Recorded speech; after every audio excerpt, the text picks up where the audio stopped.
warahmatullahi wabarakatuh. Kembali lagi bersama podcast Bengkel Sastra. Hari ini kita kedatangan tamu Kak Diki. Oke. Nah teman-teman, kalau kalian tahu Pak Diki ini adalah koordinator P5 dan juga pembina Bengkel Sastra. Pembina kita semua nih teman-teman. Nah Bapak, gimana nih kabar Bapak? Bapak baik ya. Gimana kalian kabarnya? Alhamdulillah. Oke, semangat terus. Biasa saya pada sini sebagai pembina Bengkel Sastra ya. Oke. Apalagi? Jadi kita mau nanya nih tentang Bapak. Bapak di sini udah berapa lama sih tinggal di sini? Bapak di sini tuh masuk tahun 2022. Tahun 2022 itu Bapak ditugaskan di sini, diangkat di sini bersama bareng sebetulnya ya, kalau kalian tahu dengan Pak Pep, Pak Budi ya, Pak Budi olahraga, Pak Liso, Bu Bina, Bu Ais, BK. Tahu kenal kan? Tahu kan? Kenal semua. Wow. Udah Iya, lama Pak. ya? Iya, berarti udah berapa tahun di sini Bapak? 3 tahun ya. Ya, cukup lah, masih sebentar sebetulnya ya dibanding dengan guru-guru yang lain kan udah lama di sini. Jadi Bapak baru 3 tahun ya ada di sini, tapi alhamdulillah dipercaya sekarang membentuk satu ekstrakurikuler kalian ini bisa podcast ya. Jadi reporter teman-teman ya yang mau ikut Bengkel Sastra silakan ikut ya. Bengkel Sastra jadi reporter, jadi apa lagi? Podcaster. Apalagi? Jadi teater. Teater ada ya, teaternya nulisnya juga ada ya. Jadi banyaklah seputar sastra kita dalami ya. Supaya kalian mengenal sastra itu apa. Oke. Itu mungkin ya. Kalau Bapak berapa tahun di sini berarti Bapak sudah berapa tahun? Sudah 3 tahun. Apalagi sok nanya apa bebas sama Bapak. Tujuan kan Bapak sebagai koordinator P5 nih. P5. Tujuan Ya. dari P5 itu apa sih? Tujuan P5, kalau P5 itu kan proyek ya. Proyek penguatan pelajar, profil pelajar Pancasila gitu ya. Nah, dari kebijakan yang kemarin kan Pak Nadiem itu Menteri yang kemarin pendidikan menginginkan ada yang namanya P5. Nah, P5 itu dibuat supaya anak-anak tidak jenuh belajarnya hanya di kelas saja, pelajaran biasa aja gitu ya. Makanya dengan adanya proyek, semua guru itu ikut serta juga. Setiap wali kelas kan membimbing kalian ya di kelas gitu. Jadi supaya tidak ada kejenuhan intinya dengan belajar biasa di kelas. Makanya ada namanya proyek P5. Nah Bapak ada kesulitan nggak dalam menjalankan P5 ini? Kesulitannya pertama kan ada 6 tema ya. Yang pertama itu ada tema proyeknya itu bangunlah jiwa adanya, kewirausahaan, kearifan lokal, terus suara demokrasi, kehidupan berkelanjutan. Satu lagi itu apa ya, lupa lagi Bapak. Rekayasa teknologi. Jadi ada 6 itu temanya itu. Nah, Bapak di sini sebagai koordinator bersama dengan Bu Mia dan Pak Iwan sebetulnya ditugaskan jadi koordinator. Bapak koordinator awal kesini kurikulum Merdeka hanya Bapak sendiri jadi koordinator P5 itu. Untuk kalian belum masuk ya. Nah, Bapak sendiri jadi koordinator. Itu diminta menjadi koordinator P5. Kenapa yang ditunjuk Bapak? Karena Bapak mengikuti suatu pendidikan namanya program sama dari Pak Nadiem ini di masa jabatannya kemarin namanya guru penggerak. Nah di guru penggerak itu ada materi tentang P5. Makanya di sekolah ini baru Bapak satu-satunya jadi guru penggerak. Setelah itu baru ada Pak Yuda dan Pak Uji ya yang informatika jadi guru penggerak juga. Jadi kesulitannya itu pertama pas awal-awal itu mencari proyek seperti apa sih yang bagus buat anak-anak, terutama anak-anak yang awal kelas 7 itu waduh harus betul-betul apa ya Bapak itu membuat hal yang menarik lah buat mereka gitu ya. Selain itu juga sama wali kelas juga harus Bapak jelaskan secara detail supaya semuanya seragam di kelasnya itu harus seperti apa, kan Bapak harus ngatur gitu ya para wali kelas yang lain supaya ini tuh harus gini nih ke anak-anak, ada SPP gitu ya. Kesulitannya itu sih mengakomodir, memilih proyeknya apa gitu ya yang tepat dan lain-lainnya itu untuk guru begitu ya. Nah apalagi nah, kalau Bapak nanya nih, kalian ya kalian senang belajar di kelas atau belajar ada variasi keluar kelasnya? Kalau kalian ada variasinya ya. Kalau di kelas terus kan jenuh kadang-kadang ya. Nah jadi tujuan P5 itu sebenarnya itu supaya kalian nggak di kelas terus. Kan ada gelar karyanya ya. Pas di apa itu Instagram juga ya oleh admin SMP 1 Pacet Official itu anak-anak kan merasa seru gitu ya. Ada fashion show ya yang batik ekoprint kemarin, terus ada baris berbaris ya, belajar baris berbaris, kalian tuh nyanyi ya lagu-lagu ya. Itu intinya itu buat mengembangkan apa yang kira-kira belum atau sulit dikembangkan oleh guru di kelas, bisa di gitu ya. Pak, Ya. kan ini mau menuju ajaran baru nih. Kira-kira P5 ini masih ada gak sih di ajaran baru? Waduh ya.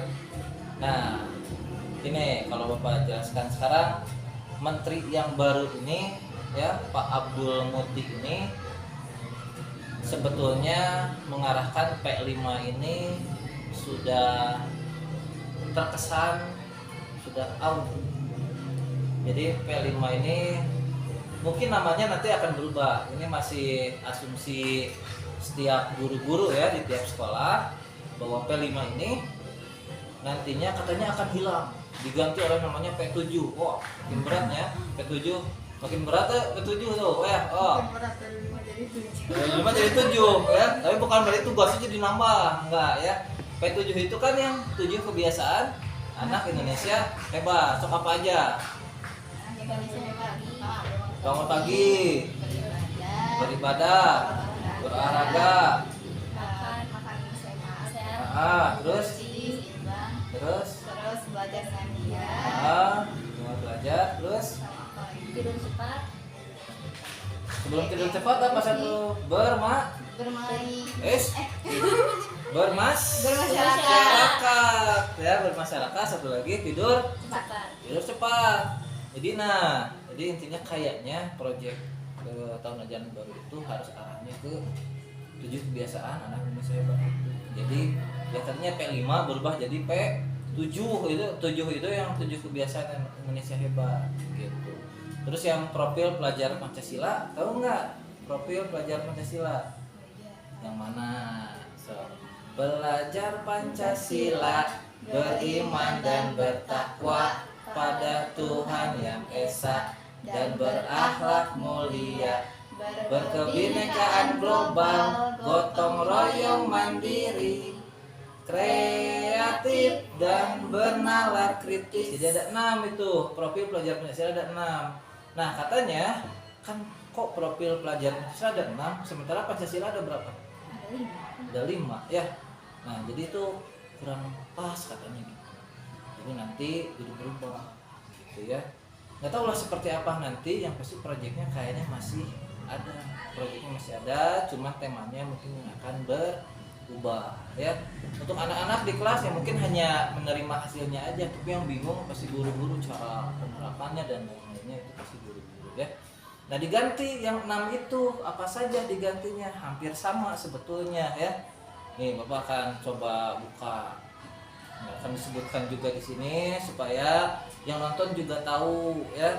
Apa saja sih pengganti yang tadi, belajar Pancasila, beriman dan bertakwa dan seterusnya ya.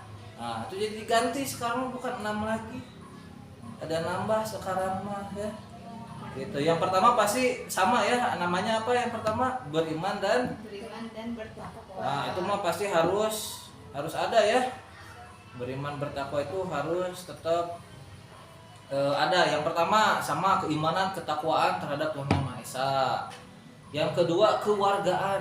Oh, apa tuh kewargaannya? Hampir sama dengan kebinekaan global sebenarnya. Ya kan ada ya berkebinekaan global. Itu sama kewargaan. Berarti kita harus mengenal warga-warga, bukan berarti warga aja tapi lingkungan. Kebinekaan kan semuanya. Ya global itu mencakup luas ya. Terus penalaran kritis sama kan tadi. Bernalar kritis. Kreativitas maksudnya kemana? Kreatif. Nah ada kan masih sama itu. Kolaborasi. Nah sama aja dengan mana so? Tadi ada. Oh yang 6 tadi samanya dengan yang mana? Nah gotong kolaborasi itu kan kita sama bekerja sama ya. Gotong royong berkolaborasi itu artinya berdiskusi, bergotong royong. Kemandirian ada nggak tadi yang 6 itu ada ya.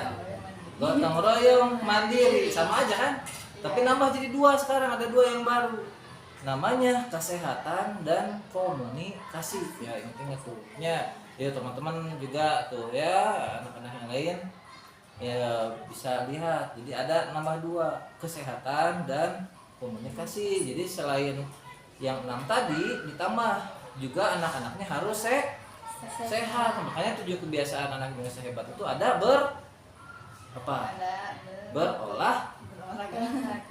bener nggak? Terus ada senam namanya? Senam Indonesia hebat juga ya.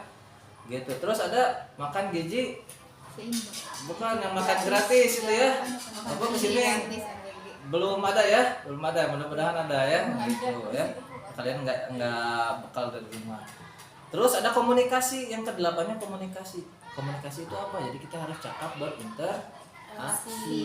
Jadi jangan jadi seorang yang introvert gitu. Kan sekarang mah anak-anaknya di gadget terus ya.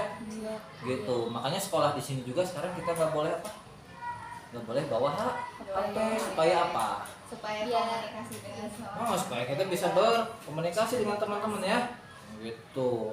Kalau ada HP nantinya jadi ini HP ya di kelas yang main HP gitu, wah gitu main game ya. Nah itu jadi supaya tidak Supaya tidak bukan miskomunikasi, supaya tidak introvert atau hanya dia diem sendiri gitu main HP, menjadi pendiam ya. Jadi ada sosial dengan teman-temannya gitu ya. Nah itu ya.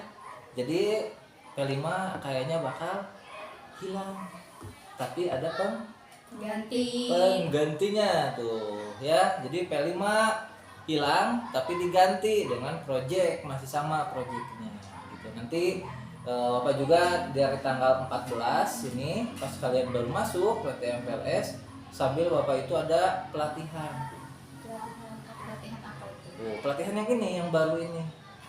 Selama seminggu, jadi Bapak diminta di sini juga sama Pak Nanda, sama Bu Nung, bertiga sama Pak Yuda sebagai fasilitator.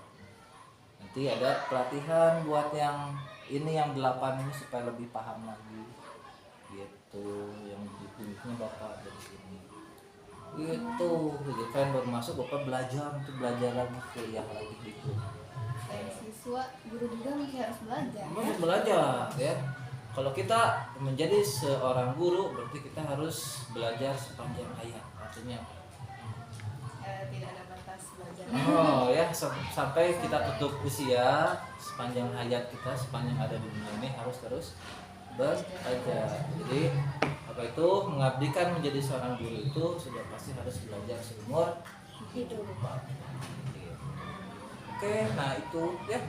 Ada lagi? Kalau Bapak nanya nih, kalian perasaannya gimana sekolah di sini? Senang ya? Ya teman ya? Ya teman ya, kalau di SD gimana? Gurunya cuma itu aja ya? Oh gitu. Terus ada P5 nggak waktu di SD? Ada P5, sama gitu. Cuman intensitasnya mungkin hanya satu kelas aja ya. Kalau di sini kan banyak banget ya. Gitu. Kan yang lain pengen pada masuk ke sini ya, kalian mah orang-orang terpilih bisa masuk ke sini ya. Untuk Bengsas juga, di OSIS juga aktif ya, hebat ya. Gitu. Ya, itu Itu ada lagi sok pertanyaan apa aja Bapak? Nah, Bapak kan Ya. di P5 itu pasti banyak yang bekerja sama. Hmm. Nah, ada gak sih siswa yang dulunya itu pendiam, ya introvert, tapi setelah mengikuti P5 jadi lebih bisa bersosialisasi dengan orang-orang sekitarnya? Oke. Ini sebenarnya banyak yang kayak gitu ya, banyak. Pas awal yang sekarang baru lulus berarti kelas 9 itu ada Bapak di wali kelas sama Bapak itu. Dia disebut pendiam ya. Cuman belajarnya itu nggak fokus, malas-malasan gitu ya. Tapi ketika P5 dia malah pengen selalu tampil. Tuh, gitu ya. Jadi pas P5, Pak aku mau ikutan ini jaipong, pas yang pencarian bakat itu. Dia ikutan yang jaipongnya. Pengen tari dance atau jaipong apa lupa lagi. Mau tampil, padahal pas kalau di kelas itu dia malah diem gitu ya, kayak nggak semangat. Tapi pas P5 dia malah semangat gitu ya. Jadi karakter setiap siswa itu pasti punya bakatnya masing-masing. Tergantung bagaimana kita mendapatkan bakatnya itu, dia di mana. Kalau yang seorang suka nulis, mungkin dia sukanya sendiri supaya fokus nulisnya ya. Yang suka ini, ya setiap siswa pasti punya bakatnya masing-masing. Tergantung kita bisa menemukannya di mana gitu ya. Nah, dari P5 ini mudah-mudahan yang tadinya kayak gitu, motivasi di kelasnya kurang, pas P5 muncul. Kelas 8 juga banyak kemarin yang pas sekolah itu nggak ada wae, nggak sekolah wae gitu ya, hanya males apa gitu ya. Dia pas P5 dia ikutan dari awal, yang pas ekoprint gitu numbuk-numbuk, oh, hadir terus setiap hari pas P5. Nah seperti itulah ya. Jadi sebenarnya belajar itu bukan diartikan harus belajar seperti biasa, harus pinter ya, harus wah gitu ya dari bidang akademik. Tapi setiap siswa juga punya bakatnya masing-masing. Kan nggak tahu yang tadinya misalkan ranking paling akhir, kehidupan nyata dia sukses jadi aktor gitu apa, kan banyak yang kayak gitu ya. Jadi tergantung bakatnya itu di mana ya. Guru itu bisa menemukan nggak nih bakatnya di mana. Kalau udah tahu pasti dia pasti bakal sukses. Nah, kalian sukanya apa? Ikut biasa suka sastra ya, kan nulis apa? Ikutan juga apa eksam ya? Kalau Bumia ya. Terus nama udah ya? Sekarang ya? Iya. Kayaknya kan yang dulu kelas 7. Yang udah mah berarti yang kelas 7 sampai kelas 8 itu siapa ya? Kalau bisa Yang bisa yang sekarang kelas 8. Yang kelas 7 kemarin sekarang kelas 8. Siapa ya? Rapa kan dari kelas 7 ikutan Leksa. Sekarang kelas 8 kan nggak boleh ikutan lagi. Udah ya. Kalian yang naik ya Tania, Husna, siapa lagi? Najla, terus Azahra yang kelas 8-nya ya sama Zahra lagi ya. Jadi bidang literasi, bidang bahasa ya. Ini kan bahasa Arab, bahasa Inggris, bahasa Indonesia ya. Kalau Jepang itu nggak ada. Aku paling suka bahasa. Nanti di SMA ada. Kalau masuk jurusan bahasa tuh ada. Kalau ada jurusan bahasa, tapi ada belajar bahasa Jepang tuh di SMA 1 Majalaya, SMA 2 juga kayaknya ada Jepang. kalau bahasa Cina Cina nggak ada. nggak ada. Mandarin. Bahasa Mandarin. Nggak tahu lah kalau sekarang, kalau dulu mah nggak ada. Dulu mah cuman bahasa Jepang, tapi ada bahasa-bahasa lain ya. Sih kalau ini jadi penerjemah hebat, bagus di bahasa. So, terus ini kan kalau suka bahasa terus di bahasa. Bapak juga dulu kan sebenarnya nggak minat ke bahasa ya, cuman bapak itu sukanya hanya suka nulis puisi ya, pokoknya supaya tertarik orang lain, terutama cewek-cewek pas sekolah kata-kata puitis gitu ya. Di SMS dulu itu pas SMS itu suka nulis, jadi suka bahasa Indonesia, makanya kuliah ya udah milih bahasa Indonesia aja gitu. Seperti itu dulu upaya perjalanan menjadi seorang guru. Kalian juga minatnya jadi guru nih ya, atau jadi apa ya, terserah kalian gitu ya. Bapak juga dulu mah nggak minat jadi guru, pengennya jadi programmer komputer. Aku juga pengen jadi Programmer komputer Iya. bisa Tapi seiring berjalan waktu bisa aja jadi berbelok tuh teh Bapak G ya. Kan tadinya suka komputer, lupa suka komputer, kok bongkar komputer pas SMA sama temen jadi programmer lah pengennya gitu. Tapi pas sekarang jadi udah jurusan ke guru ya harus jadi guru gitu ya. Oke ya, nah itu ya ada lagi soal pertanyaan ya. Najla sambil minta untuk dipoto nih di sana foto ya, ini kegiatan podcast Bapak. Apanya nggak ada nih, Bapak nih. Oh apa sambil ya ini Najla nih, jadi operator hari ini. Operator hari ini. Ya tolong fotoinnya. Kita dari sini ininya harus kelihatan ya. Ada lagi sok santai aja ya. Podcast kita ngobrol aja ya. Tania dulu tuh di mana Tania teh? SD. SD. Di SD Toblong 2. Toblong 2. Oh, Toblong di sana ya. Sama Husna sama. Beda. Di mana Husna? Aku di SD Pasir Tengah. Pasir Tengah ini ya. Sana aku pernah ke sana lari jalan-jalan sana keliling balik lagi sini. Toblong ya, dekat lah ya orang-orang di sini ya gitu. Ada lagi nggak pertanyaan buat Bapak Sok? Apalagi? Sebenarnya kan Bapak tertarik sama bahasa doang. Apa yang membuat Bapak memutuskan untuk menjadi guru? Jadi guru. Kalau jadi guru mah sebetulnya Bapak mah suka ini aja. Kalau lihat guru itu kan kerjanya itu santai ya sama anak-anak gitu ya, ngobrol gitu ya, ngajarin, kadang ada lucunya, kadang keselnya, kadang marah ya gitu ya, itu manusiawi ya, seorang guru pasti kayak gitu, pasti ada marahnya, ada keselnya, tapi seru gitu ya. Nggak seperti kerja di kantoran kan yang dihadapi cuman komputer misalkan ya, benda mati gitu ya. Itu kalau guru kan yang dihadapinya murid-murid ya, kadang dia senyum, kadang dia nangis, kadang dia apa gitu ya. Jadi seninya di sana gitu. Jadi seru karena manusia jadi ingin menghadapinya, kerjanya itu yang dihadapannya itu pengen manusia lagi, saling bertukar pikiran dan lain-lainnya. Terus ini juga jadi ke otaknya jadi setiap harinya ke refresh lagi, tenang lagi gitu ya kalau dengan anak-anak. Coba kalau sendiri dengan komputer kepikiran apa gitu teh, overthinking ya, takut gampang stres. Nah, kalau misalnya sama anak-anak kan di kelas bisa bercanda ya gitu ya, benar ya? Nah, bisa sharing gitu ya.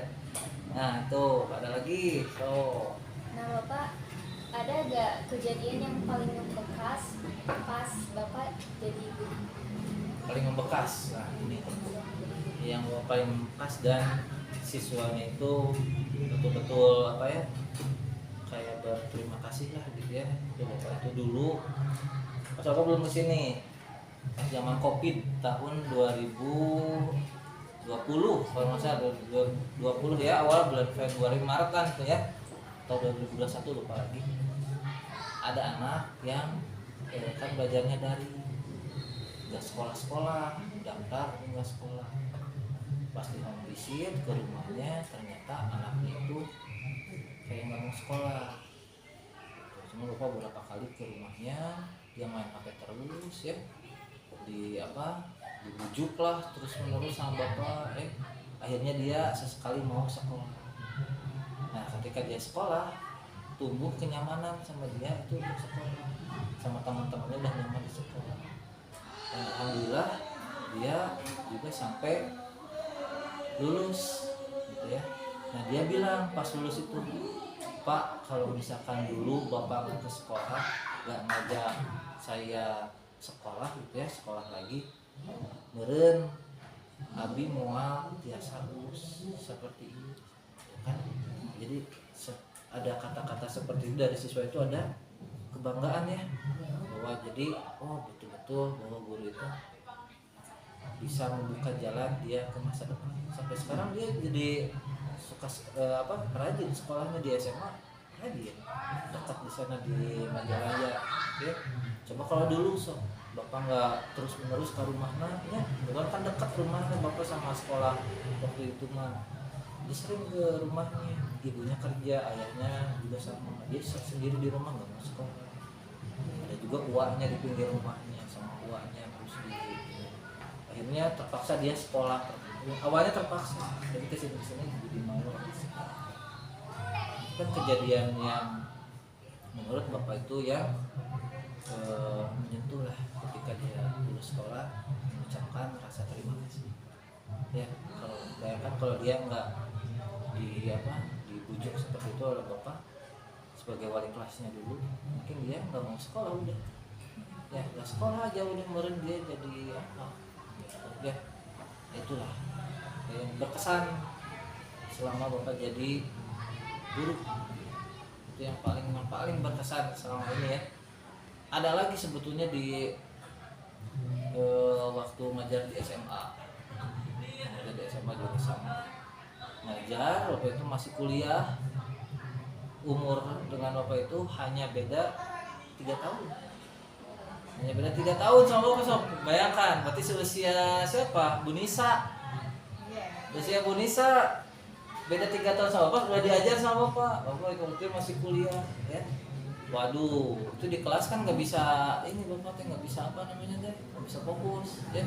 Karena seusia sama bapak ini beda 3 tahun tuh, bayangkan. Beda 3 tahun. Jadi kan bapak udah kuliah semester akhir ya, udah 3 tahun kuliah. Mereka kelas 12. Kelas 12 itu berarti kelas 3 SMA. Beda dikit kan sama bapak ya. Bapak udah ngajar kelas 12 loh. Pertama gugup udah pasti ya. Tapi bukan gugup jadinya teh, jadi kayak ke temen. Jadi mereka juga kayak kalau pakai kayak apa ya, beda dengan ke guru yang senior ya. Jadi kesannya kayak teman, jadi belajarnya tuh enggak ini, jadi bingung. Nah itu yang ini. Terus ada siswa juga yang suka kan bingung ya, bapak ya, bapak belum nikah itu dulu ya gitu ya. Sementara bapak jadi guru, coba kalau misalkan bapak jadi guru yang bandel atau apa, itu diajak main. Ya sama bapak waktu itu. Jadi istri merenya kenatanya udah lulus sekolah, tapi bapak kan harus profesional. Jadi guru harus jadi guru, nggak boleh sampai main sama siswa dan gitu. Nah itu ya, apa lagi seputar P5 lagi? Terus seputar apa lagi?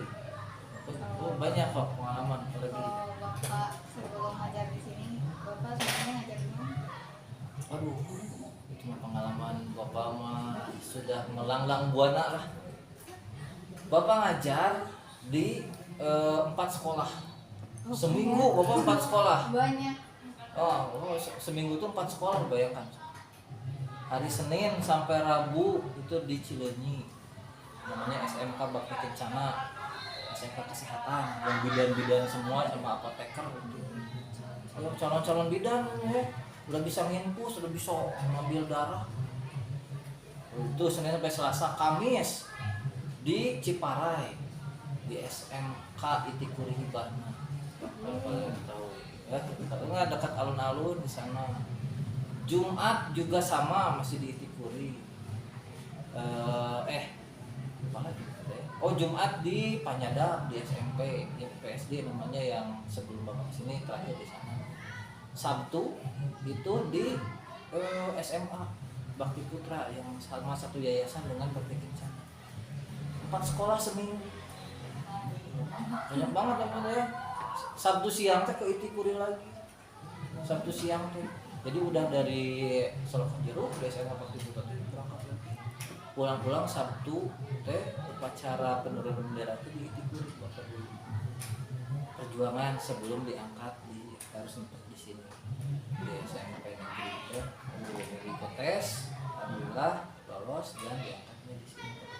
Sebelum masih honorer kan di sekolah-sekolah. Itu kayak gitu perjuangan. Bapak pernah capek gak sih Kak, seminggu itu harus bolak-balik ke sekolah ini, enggak Senin sampai Selasa di sini, Rabu sampai Kamis di sini, capek gak? Kalau capek mah udah pasti capek ya. Cuma kalau dulu kan bapak masih baru lulus kuliah, masih semangat ya kesana kemari. Mungkin bukan bapak saja yang seperti ini, guru-guru lain juga pasti merasakan apa yang bapak rasakan sama sebelum mereka diangkat di satu sekolah gitu ya, yang digaji oleh pemerintah. Sebelumnya pasti honorer sama. Bapak ngobrol dengan guru-guru lain di sini, ternyata sama Pak Hari. Pak Hari nggak? Udah tahu. Tajan sama Pak Hari. Enggak. Ya, Pak Hari seni itu guru seni. Dulu sama kayak bapak, hampir 3-4 sekolah seminggu. Pak Rahmat guru PJOK itu Pak Rahmat sama dulu juga sama di Tikuri juga sama pernah. Itu sama bapak, cuman dia udah diangkat bapak masuk ke Tikuri. Sama di berbagai sekolah kayak gitu. Bu Poliso, Bu Sherly, ya pelajaran. Sama kan di sekolah ini banyak sekolah mengajarnya supaya apa? Karena income-nya kan kecil kalau masih honorer ya, sekolah ini honorer segini kumpul-kumpul ya jadi lumayan. Kalau hanya satu sekolah kan berapa ya? Guru honorer, guru nah, seperti itulah ya. Kalau guru mah harus berjuang dari nol. Gitu. Ada lagi di sini. Nah kalau di sini perasaan bapak di sini ya, ngajar di sini tuh enak, enak. Guru-gurunya welcome gitu ya sama bapak, terus nggak ada apa ya, saling mendukung, guru-gurunya saling mendukung, suasananya enak ya, anak-anaknya balager gitu ya, kalian palintar. Beda dengan di swasta ya, kalau anak-anak di swasta hampir berbeda lah dengan anak-anak di negeri. SMP negeri di swasta, wah kacau ya, kasusnya sampai kasus yang brutal, ada tawuran dan lain-lainnya. Anak SMA aku baru lulus kuliah, belum lulus kuliah, ngajar kelas 12, anak-anak di swasta, waduh pengalaman aku ya gitu, pengalaman hidup lah ya. Kalau di sini enak ya, anak-anak balager, guru-guruna oke welcome ke bapak ya gitu. Terus di sini juga bisa mengembangkan bakat bapak tuh di bidang bahasa, kalian Beksas yang suka ini bisa ikutan tuh ya, enak lah kalau di sini enak, walaupun jauh jaraknya apa dari Lenca Ekek sekarang mah jauh banget ya. Oh ke sini 40 menitan, 40 menit kena motor ya gitu, 40 menit tapi udah nyaman di sini, enak ya, sama guru-gurunya, lingkungannya, teman-teman di sini udah enak di sini ya. Kalian juga nyaman kan baru setahun? Ya bisa nyaman aja. Nyaman ya? Nyaman nggak di sini? Nyaman. Nyaman ya, di Pacet 1. Wow. Sekarang juga pendaftarnya udah luar biasa banyak yang kesini ya. Katanya ada 400 lebih yang daftar ke sini. Sementara yang diambil hanya 350. Harus uang 100 siswaan kurang lebih. Ya, kalau bersyukur ya. Bisa sekolah di Pacet 1. Oke, ya, ada lagi? Sudah, sampai 5 sudah ya, jelas. Nah, ya betul Bapak juga pengen menginformasikan itu ya. Siap-siap P5 akan diganti dengan P7 ya. P7 nggak tahu ya P7-nya kayak gimana itu P7-nya. Ya, nantilah ya ada gitu. Nanti Bapak sama Pak Nanda sama Bu Nung pelatihan dulu ya, supaya nanti kalian tahu ya, guru-guru juga bisa memahami apa pengganti dari project dari. Oke, ada lagi? Ya. Ada lagi? Ada pertanyaan terakhir mungkin? Mungkin pesan dan kesan buat P5 dan SMK 1 Ya, kesan-kesan untuk P5 ya. Pertama ya, karena Bapak diangkatnya di masa matri kemarin ya, Pak Nadiem, saya ucapkan terima kasih pertama ke jajaran kementerian yang kemarin ya, karena Bapak bisa mengabdi alhamdulillah di sekolah ini. Lalu juga Bapak bisa ikut programnya, program guru penggerak itu sangat luar biasa ke Bapak, bahwa intinya guru penggerak itu harus terus menggerakkan siswanya, harus terus menggerakkan guru-gurunya supaya terus belajar. Jadi terus belajar gitu. Tahu dengan proyek P5 itu seperti apa ya. Aset yang bagus harus dikembangkan di sekolah itu harus apa saja. Oh banyak sekali. Ya, jadi untuk menjadi guru yang baik dan benar itu seperti apa? Itu ada di guru penggerak, program guru penggerak. sekarang diganti jadi pembelajaran mendalam learning. Nah, itu ya. Terus untuk sekolah ini bismillah ya, kalian juga doakan sekolah ini terus berjaya, sekolah ini terus maju ya. Itu kalau Bapak diberikan usia yang panjang dan terus dipercaya mengabdi di sekolah ini, kalau tidak ada mutasi harus pindah sekolah Bapak mengajarnya, Bapak ingin terus di sini mengembangkan terus sekolah ini supaya menjadi sekolah terbaik di Kabupaten Bandung, Jawa Barat dan nasional. Ya, itu ya. Oke, dah itu saja. Nah, sekian podcast kami dari Bengkel Sastra hari ini. Wassalamualaikum warahmatullahi wabarakatuh. Waalaikumsalam. Dadah. Ini matanya kayak gimana?